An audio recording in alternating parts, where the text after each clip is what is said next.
You know what it is. Got to start off with a smile. It's Real Estate Tuesday, people. How's everybody doing today? Hope you had an awesome start of your day. Hope your day went well. And if it didn't go well, listen, you were afforded another day to do all the things that you want to do. So, we talking real estate today. Well, I talk real estate all the time. Hi, honey. So, but Tuesdays I dedicate to on my platforms to talk about real estate. Okay. So this is what we talk about today. I I love real estate. Real estate is one of my many passions, but I would say it's up there besides educating people because I do love to educate. I was an educator for 15 years, so that's all a part of me. That's all in me. That's what made me into the person that I am, the patience, the problem solving, dealing with difficult personalities. Yes, I'm able to do all of that because of my teaching experience. So even though I left the teaching profession, I am grateful to the teaching profession to showing me how to navigate through dealing with different things and situations and being able to present and talk in front of people. And I get nervous, but still, all in all, it has taught me a lot of different things. So I'm grateful for that experience. And I can't wait to see what else I can bring to the table. So, with that being said, my name is Toria Howard, and I'm originally from Detroit, Michigan. So, what up, though, to all my Detroit people? I reside in Memphis, Tennessee. I am a licensed realtor here, commercial and residential. I also have my real estate investment company, Exquisite Dreams Properties, looking to buy and hold some real estate, especially in my hometown of Detroit and also in Memphis. I do business funding and financial literacy. Matter of fact, we are having a webinar tonight at 9 p.m. Central, 10 p.m. Eastern Standard Time. So if you need to get your profile together so you become a homeowner, start a business, do it the right way instead of being cash heavy. You want to be credit worthy. I got you. That's my topic for today. So drop a one in the comments if you're watching this live. Drop a two um, if you are new to my live, and drop a three if you are watching a replay. And I really appreciate it. Trying to get myself back into the groove of things, getting my lives back together, doing it every day. I only did it 3 days last week, still working on that schedule part of it, but definitely going to come 5 days a week. But today we're talking real estate. So if you are in the Memphis area, um, this is what's going on right now. If you have been watching my lives before, in the winter months, people were not buying and selling homes as much, but now it's ramped up a little bit. So, on the last 7 days in Memphis, we had 275 new homes on the market. Um, 167 have been sold, and 134 are pending. And I have one of those properties that's pending. Okay. Had to put out a lot of fires to get to this point, but I'm happy for my client that we were able to find a solution. I just want to shout out Lydia Smith at Renaissance Bank. If you are looking to buy a home, I can't remember all the states she's licensed in, but I know she's licensed in Mississippi and in Tennessee. Lydia, darling, has work magic for my client. And I am so happy to be able to say that she, from my experience, is one of the best lenders I have worked with. And I am truly, truly grateful for Lydia Smith at Renaissance Bank. So look her up on Facebook, Lydia Smith, Lydia Smith. You know, she is a mastermind, okay? She's a trailblazer. She does this, okay? So I was just wanted to shout her out. But I haven't talked about the home buying process in a while. So I wanted to revisit that today because it just made me reiterate this fact from the things that have been going on this week with my client who is purchasing her first home. And The home buying process is a process, and a lot of people don't want to do it because of the process. And you have to be working with the right professionals in order for you to be able to get through the process. Because if you don't, you'll drop out. But a lot of people are just so impatient. Like buying a home takes 30 to 45 days. So you need to understand things are going to happen and transpire in the process, but you need to make sure that you're doing the things that you're going to do or need to do to make that smooth. And also, you're working with the right professionals. So, you know, the 10 basic steps of the home buying process, yeah, it's 10 steps, right? But before you even get to that point, you have to know where you stand as far as your credit, your job situation, your finances, your reserves. All of those different things have to come into play because of the fact that you don't want to get into the process and then it gets snatched from you because you don't have all of the things you're supposed to have. So let's talk about some of the things you're supposed to have. So typically, if you're a W-2 employee, you have to have, you're 2 years on the same job. They're going to want your W-2s. Um, Depending on the lender, they don't really ask for your tax returns as long as you can show proof that you filed them, but it's just up to the lender. You have to show your bank accounts, your credit card statements. They're going to be able to see all of these different things um, in the process. You're going to have to give your whole life, okay? And you're going to have to be okay with it because I know a lot of people don't like giving up their information. I know a lot of people, are scared, and you should be. But that's why you vet and ask the right questions. So when you're talking to the lender, you're asking them, how do they transflow or transfer your documents? Is it a safe portal? How long they've been in the business? How many loans have they closed? What is what? How long does it usually take for them to close on a loan? How long does it take to go to underwriting? All these different type of things, and you have to get a feel for the person, and they have to make you feel comfortable enough to be able to do it because a lender can make or break your deal. So you need to make sure that you're working with the right person. So when you're gathering all of your documents, because you're going to have to gather all these documents, if you have a retirement plan, if you have stocks, if you have all of those things are good because it's showing that you have access to liquid some cash if you need to. So life insurance policies, stocks, bonds, um, any type of investment accounts, like I said, retirement accounts, all of those different things that is needed to help you. It will definitely help you in the process because of the fact that it shows that if something goes wrong with this loan, you have money and access to money to be able to pay. So that's what they want to know. So you need to have some reserves on hand, but that's where those other accounts come from because they're going to account for all of your income that comes in. If you get child support, if you get alimony, if you have a side hustle, if you have a business. And I just found this out yesterday. If you're trying to get a government loan and you have a business and you have a loss, you won't qualify for a government loan. So they have to, and if in order for you to qualify, they have to deduct that loss from your W-2 income. So that could lower your chances to purchase a home. So you want to make sure that your profile is stacked enough so you can get a conventional loan. And I know I'm probably throwing out these terms, but FHA, VA,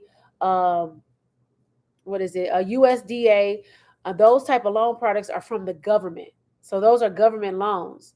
So they are very strict on their guidelines and the things you have to do, the things you have to have, and the house have to look. So you need to make sure that if you're going to use a government loan, that you have all of your ducks in a row because they're going to find it. And if you have a business and you have a loss, they're going to deduct that from your W-2 income, unfortunately, which will lower the amount of house that you can qualify for. In a conventional loan, which is a standard loan product that most banks have, it's not backed by the government, so it's a little bit looser. Then you have no doc loans, and what that means is they're not asking for your tax returns or W-2s. They just want to see your bank statements, but you have to come with your own, your down payment. So it all depends on what works for you, and you have to ask these questions when you're talking to the lender. What loan products do you have? And based on my situation, what is my best scenario? Because they are supposed to guide you through that process. And a lot of times they are incompetent. If they're incompetent, they're going to give you the wrong loan product that doesn't work for you. So you need to make sure that you're working with somebody that's real. So let's talk about your savings. They usually want or I would say savings, but they want to see it in the bank. But 3 months of your mortgage saved. So if you can afford $1,800, in rent or whatever, just know that you might qualify for more, you might qualify for less. But if you make sure that you save 3 months of that money so that you'll have that as your cash reserve, and that they will see that you know what that does. And you have zero down programs, but you still gonna have to come with some money to the table. That's what if you, especially if you're in a certain income bracket, um, you need to make sure that you have that money saved, and they can see that you know how to handle money by having that money in the account and having access to that money. So that's just what that is. You might not even use it, but they want to see your cash reserves. That's where your retirement, your stocks, your life insurance, all that, if you have that as a reserve, that helps as well. That pads it as well. So, you have to have all your documents, like I said, W-2s. Some people going to ask for tax returns, some of them don't. Credit card statements, bank statements, what all your income that you get from different, if you got side hustles or side businesses or whatever it is, all of that comes into account. Then you have to have your savings, at least 3 months of savings, but also have those reserves on hand as well. So that's the finance part. Now your credit score, right? Because I do financial literacy, I do credit repair, all of that. It all depends. Now, if you want your interest rate to be the lowest possible, you want to have your credit score at 740 or higher. If let's check out the interest rates. If you want, but in order to get that conventional loan, you know, uh, you have to be like 680 or above. So that's the thing. If FHA, you can have a 620. Some of them even have a 580. But if you have a 580, you definitely won't get the first out home buyer program. You will have to, bring some money to the table. Which, if you have the money and just have low credit, it's always good to buy the house, because once you fix your credit, you can refinance the house. I sound like Dave Ramsey. So, but that is always, it's always a good time to buy real estate. So, like right now, um, you know, the interest rates are back up a little bit, but that doesn't mean that you shouldn't buy a home. That's just mean you just have to get your ducks in a row and make sure that you have all that you need. So, like I said, I always tell my clients 740 and above is where you want to be if you want to get the lowest possible interest rate. But these are national averages, but certain lenders have their own interest rate products, with their, well, I should say interest rates with their loan products, because they can negotiate those type of interest rates, depending on what type of bank or lender it is. The smaller banks, will have better interest rate. Credit unions have better interest rates than the bigger banks. I wouldn't suggest you go to a bigger bank. The bank should I say their name? Okay, I say their names. Bank of America, because I was about to stop myself. Bank of America, Wells Fargo, Chase, those type of banks like that. If they have, they give you lower amounts. Then you go to the smaller banks and the mortgage, smaller mortgage companies and the smaller banks, they give you more because they need the business. So, it's up to you who you want to choose, but I'm just telling you from experience what I've experienced with that. So as far as your profile is concerned, Your profile has to have a mix of revolving and installment credit. What does that mean? So that means that installment loans are personal loans, your car note, things of that nature. Revolving are your credit cards. So you have to have a good mix.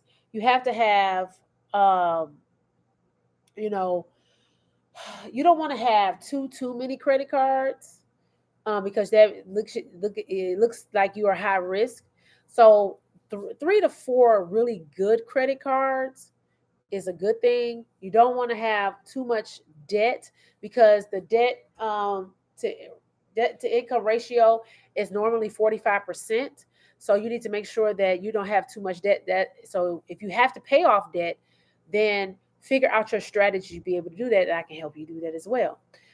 So, having a good mix, I would say 3 to 4 credit cards. Hopefully, you have credit cards that have limits that are like 1,000 or more. So that means that you've been working on your credit for a minute, and the higher your credit lines are, the better you look, because you look like a responsible buyer. So if you can get in the thousands, the 20,000, on your personal credit, to the creditor, that looks good. So just make sure that you're working on building up their credit, and don't close any accounts, because it will make your credit score drop. So you need to make sure that you have enough credit. Don't close any accounts, keep them. But now, if you're going to replace it, then that's something different, with a better card, a better bank. And then you have to have top tier banks on your credit report. That's the thing. The credit unions, the A1 banks, like the Chase, the Wells Fargo's, the Bank of America's, Navy Federal, American Express. Those are top tier banks that they want to see on your credit report. So you need to have that, along with, nothing wrong with a personal loan. A personal loan doesn't mess with your utilization, which is 30% of your credit score. So once you know all about your finances, you have all that in order, everything is good, then, you know, I already talked about, saving for a down payment. Having those savings will help you a lot, and showing that you're a responsible borrower. You checking your credit score often. 740 and higher is good, but if you have lower than that, at a 620, you can still buy a house. At 580, you can still buy a house if you have money. Which, in order for you to qualify for like the no down payments and all of those different type of programs, it has to be a 640 to a 650. You find a real estate agent like myself that is knowledgeable, that's going to help you through the process. Finding a good realtor that knows how to do different things, negotiate, talk to people, know how to direct you and guide you, is very pivotal in this process. Now, find a real estate agent and getting pre-approved can go hand in hand. You can do it before, get pre-approved and then file a realtor. It's up to you. But if you don't have any clue on which way to go, it's always good to find the professionals that work with lenders. I work with lenders all the time. I talk to them. I network with them.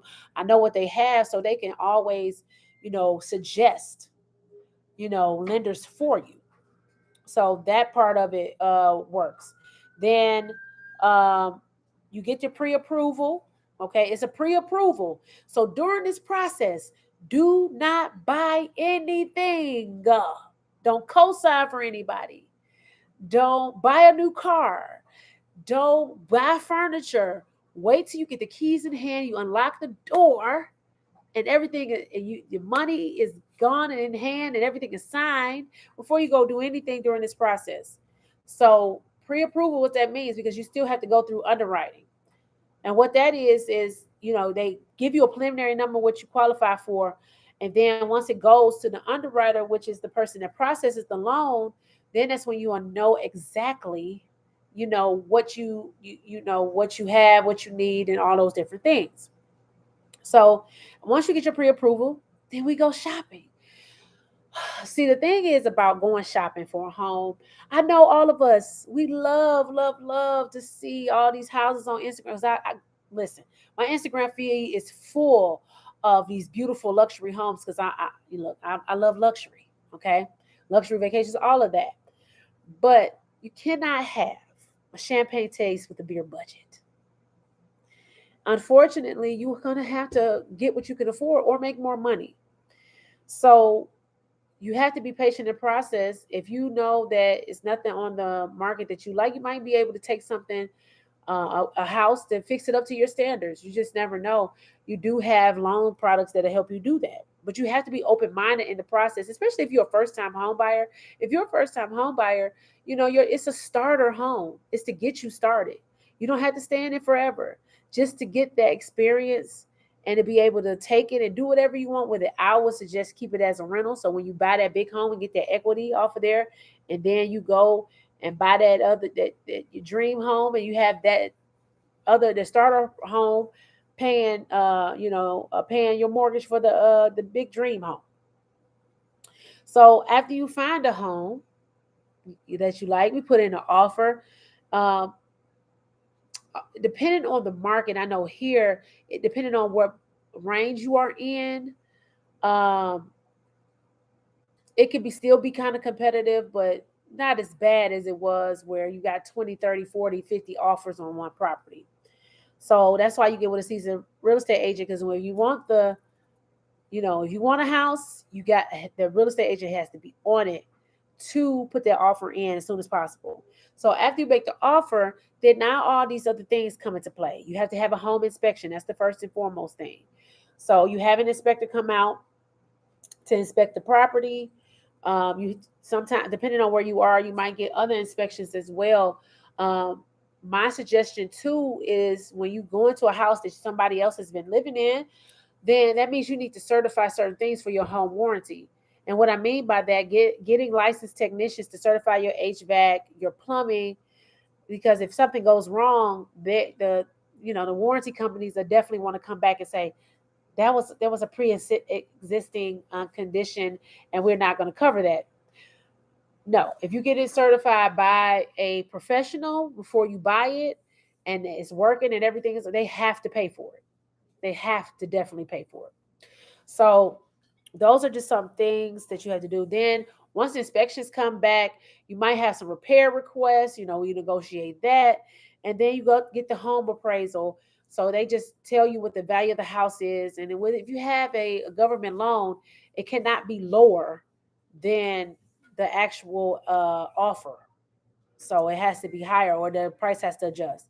So once you get get your home appraised and everything, and you're at the home stretch, everything comes back well. The home stretch, you go to the closing table. Now, let me tell you about this closing table. Things can transpire at this closing table that can break you. That'll break your heart.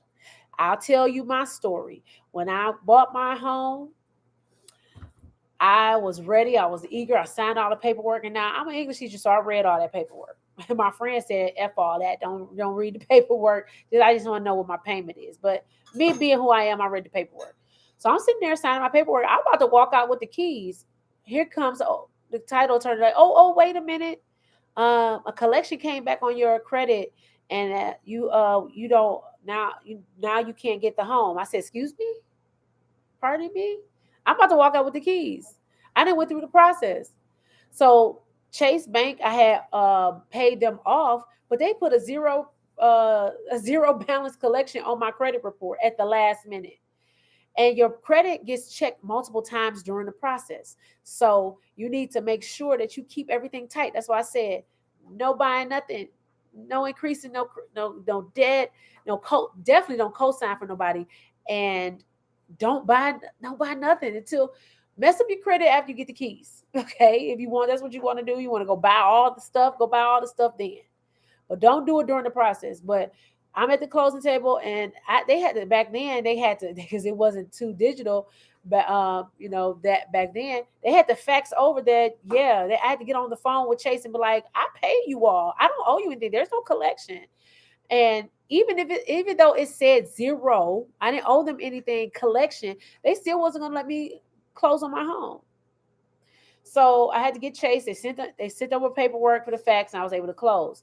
But things can transpire at the last minute, so that's why you got to keep everything together. Be disciplined in this short period amount of time. 30 to 45 days is only this. You just got to stay disciplined for 30 to 45 days. Just hold on.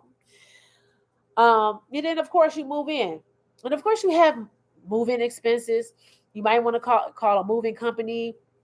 You might want to, you got to buy boxes and do all these different things.